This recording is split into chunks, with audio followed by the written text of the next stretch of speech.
안녕하세요. 대치동 수학킹 김현정입니다. 공통수학 2를 배울 때 왜 처음부터 어려울까? 그 이유를 알려드리고요. 어떻게 하면 공통수학 2 공부를 잘 할까? 그 해법에 대해서 자세히 설명드리겠습니다. 공통수학 1을 배운 다음에 공통수학 2를 배우게 되는데요. 공통수학 1보다 훨씬 더 어려운 거예요. 학생들 성취도도 너무 안 좋고, 그래서 저도 예전에 이 고민을 굉장히 많이 했습니다. 학생들이 이 공통수학 2를 왜 이렇게 어려워하고 시험을 보면 학생들이 왜 시험을 못 볼까? 점수가 왜 이렇게 안 좋을까? 풀이과정도 왜 이렇게 안 좋을까? 우선 공통수학 2에 어떤 내용이 있는가 먼저 보겠습니다. 공통수학 2는 크게 세 단원으로 정리가 됩니다. 처음 도형의 방정식이죠. 도형 나오면 중학교 도형하고 생각하면 안 됩니다. 제가 다른 영상에서도 많은 말씀을 드리는데 고등 과정의 도형은 다릅니다. 두 번째, 명제입니다. 처음 배우는 개념입니다. 그러면서 필요조건, 충분조건 나오고 그러한 명제 단원이 있고요. 그리고 마지막 세 번째 단원은 우리가 고등 과정에서 특히 수능 문제 풀이에 기반이 되는 단원입니다. 중등 과정에서 이 부분을 잘 배우라고 제가 누누이 강조드리는 단어입니다. 그 단어는 바로 함수입니다. 이렇게 세 가지 단어로 정리가 됩니다. 첫 번째, 이 도형의 방정식을 학생이 왜 어려워할까? 어떻게 공부를 하면 잘할까에 대해서 설명드리겠습니다. 왜 어려워하냐면요. 도형을 자꾸 중학교 도형하고 생각을 해서요. 중학교 도형처럼 풀이 방법을 접근하려고 하는데 완전히 다르다고 제가 계속 말씀드립니다. 여기서는 어떤 도형이 나오냐면요. 첫 번째 단어는 평면좌표, 두 번째는 직선, 세 번째는 원의 방정식, 네 번째 단어는 도형의 이동이 나옵니다. 여기서 도형은 다 어떻게 푸냐면 직교좌표에 넣어서요. 예를 들어 삼각형이 나오면 삼각형 세 점의 꼭점의 좌표가 주어지든지 아니면 그 좌표를 이용해서 주어진 조건을 사용해서 문제를 푸는데 좌표로 푸는 겁니다. 식으로 푸는 겁니다. 그거 처음에 나오는 공식이 내분점 공식부터 해서요. 다음 도형의 이동 보면은 평행 이동, 대칭 이동, 대칭 이동도 점에 관한 대칭 이동, 직선을 직선에 대한 대칭 이동 하면서 어떤 개념이 나오냐면요. 좌치의 방정식 개념까지 나옵니다. 그것이 다 어디에 기반이 되냐면 좌표 평면에 의해서 기반이 되는 풀이법입니다. 그러면서 갑자기 난이도가 좀 뜁니다. 공통수학 1에서는 연산 위주로만 공부하다가 공통수학 2 들어가면은 직교좌표계에 도형이 들어가면서 식 계산이 좀 깁니다. 그래서 학생들이 많이 어려워합니다. 이 부분은요, 공통수학 2 진도를 나갈 때 다른 단어, 공통수학 1에서 만약에 한 단어를 나가는데 내가 예를 들어서 한 10시간이 걸렸다. 또는 5시간이 걸렸다. 그러면요, 공통수학 2에서는 한 단원을 나가는 공부 시간을 공통수학 1에서 소요됐던 시간보다 2배 또는 3배 시간을 할애해서 차분히 공부를 해야 되는 겁니다. 그리고 공통수학 1보다 공통수학 2에 어떤 개념이 나오냐면요. 증명을 하고 완전히 이해해야 하는 공식들이 많이 나옵니다. 그 공식들을 다 이해를 완전히 하지 않고 증명도 하지 않은 상황에서 그냥 외우잖아요. 문제 적용이 잘 안 됩니다. 문제 적용이 안 된다는 거는 이 문제에 이 공식을 적용하는 게 맞는지 안 맞는지 그 판단이 정확하지 않게 됩니다. 하지만 이 공식을 증명을 하면요. 이 공식은 이런 결정에서 나왔구나. 그러면서 머릿속에 완전히 이해가 되기 때문에 이 공식을 문제에 적용할 때 자신감이 생깁니다. 그리고 공식이라는 게요. 계속 정확하게 외워져 있지가 않거든요. 하다 보면 헛갈리기도 하고 잠깐 까먹기도 하는데요. 공식 증명하는 방법을 알고 있으면 그냥 학생들 쓱싹쓱싹 부분적으로 유도를 해서 맞아 이 공식이었구나. 유도하다 보면 또 까먹었던 공식도 생각이 납니다. 그래서 공식 정리를 차분히 잘 하면서 문제풀이를 천천히 진행을 하면 풀 수가 있습니다. 두 번째. 명제입니다. 명제가 필요조건, 충분조건, 대우 나오고 하니까 새로 개념이 나와서 어려워하는구나. 아닙니다. 이 명제 단원을 어려워하는 이유는 뭐냐면 절대 부등식이 나오면서부터 학생들이 어려워합니다. 두 개 조건이 주어지고 나서 필요조건, 충분조건 따져라, 필요, 충분조건 따져라. 그거 못하진 않습니다.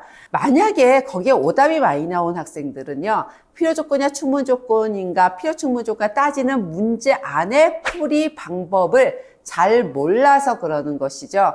그 개념을 가지고서는 이렇게 어려워하지는 않습니다. 절대부등식이라는 건 뭐냐면 항상 성립하는 부등식이거든요. 절대부등식 우리가 다 외울 수가 있습니까? 제가 예전에 뭐 수학은 암기다 딱 해가지고서는 가게 말씀드렸지만요. 그 안에 내포된 의미는 무작정 외우는 것이 아니라 다 제대로 알고 자연스럽게 외우는 거거든요. 그 많은 절대부등식 못 외웁니다. 산수의 평균, 기하평균에 대한 관계식에 절대부등식이 있습니다. 그 공식을 정확하게 적용을 하려면은 어떻게 됩니까? 다 증명을 해야 됩니다. 근데 학생들 부등식 증명 문제를 주고서 너 이거 증명해라 그러면요. 제대로 증명하는 학생이 없습니다. 근데 그 증명을 꼭 해야 되는 이유가 뭐냐면요. 그 절대부등식을 사용해서 최대값 또는 최소값을 구하는 문제들도 상당히 많은데요. 최대값 또는 최소값이 나오려면 절대부등식에서 등호 조건을 만족을 해야 최대값 또는 최소값을 구할 수가 있습니다. 절대부등식을 증명을 다 할 수 있는 학생이라면 등호 조건이 뭔지 알거든요. 왜냐하면 증명을 했기 때문에. 하지만 증명을 하지 않고 그냥 무작정 외우는 학생들은 문제 적용을 잘 못할 뿐만 아니라 이런 최대값, 최소값을 구하면서 그때의 조건이 무엇인지 명확하게 파악을 할 수가 없는 상황이 됩니다. 증명을 하려면 여러 가지가 있습니다. 뭐 좌변에서 우변을 빼서 그 값이 0보다 큰지 작은지 판단하는 그런 방법이 있고요. 또는 제곱을 해서 빼는 방법이 있고요. 또는 나눈 값이 1보다 큰지 작은지 판단하는 방법도 있습니다. 그런 방법들을 이 명제 안에서 증명하는 훈련을 꼭 해야 됩니다.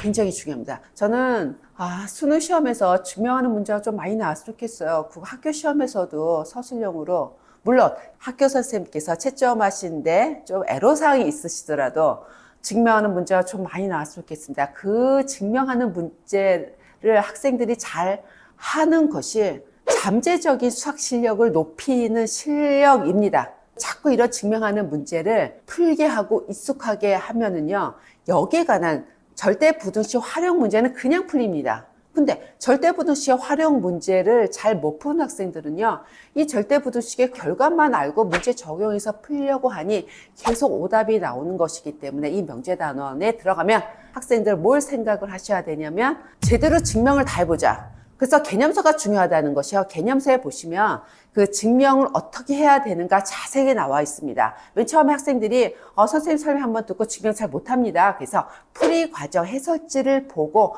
그대로 따라하는 연습을 반복해서 하면은 좋습니다. 그 다음에 세 번째, 함수 단어입니다. 그러면서 여기는 처음으로 함수의 정의를 명확하게 정의를 하고요.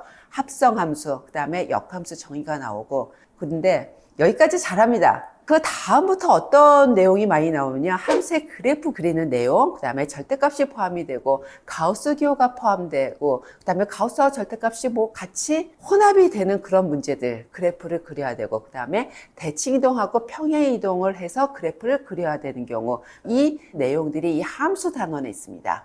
이 함수에서 이 대칭도 평행 이동, 그 다음에 평면좌표이기 때문에 좌측해방 정식에 관한 개념이 정확하게 안 돼 있으면 다음에서 배우는 대수 과정에서요, 지수로 함수 단원부터 너무너무 어려워합니다. 저희 수학은 중등과정부터 쭉 연결이 돼 있기 때문에요, 이 함수 부분이 제대로 안 됐으면 그 다음에 배우는 대수하고 미적분원, 문제풀이에 많이 힘들 수가 있기 때문에 공통수학2에서 나오는 함수를 잘 배워야 됩니다. 공통수학2 다음에 배우는 대수하고 미적분은 그 중요한 수능 과목입니다. 수능 문제풀이 잘해서 우리 좋은 대학 가기 위해서는요, 학생들이 어려워하는 공통수학2를 잘 공부를 해서 뭐가 어려운지, 학생들이 어떤 점에서 애로사항을 많이 겪고 있는지 제가 오늘 자세히 설명드렸으니까요. 나만 어려운 게 아니고 모든 학생들 다 어렵습니다. 못 푸는 문제, 잘 헛갈리는 문제, 내가 잘 이해하고 잘 풀어야 상대적으로 더 좋은 점수가 나옵니다. 오늘 내용은요, 학생들이 공통수학 1도 힘들어하다가 잘 어떻게 넘겼는데 공통수학 2를 들어가서 앞부분부터 너무너무 어려워하는데 그 어려워하는 이유를 제가 오늘 자세히 설명드렸으니까요. 오늘 내용 잘 파악하셔갖고서는 공통수학 2 다들 공부 잘 하기를 바라겠습니다. 오늘 끝까지 시청해 주셔서 감사드리고요. 다음에도 더 좋은 영상으로 찾아뵙겠습니다. 감사합니다. 지금까지 대치동 수학킹 김현정이었습니다. 감사합니다.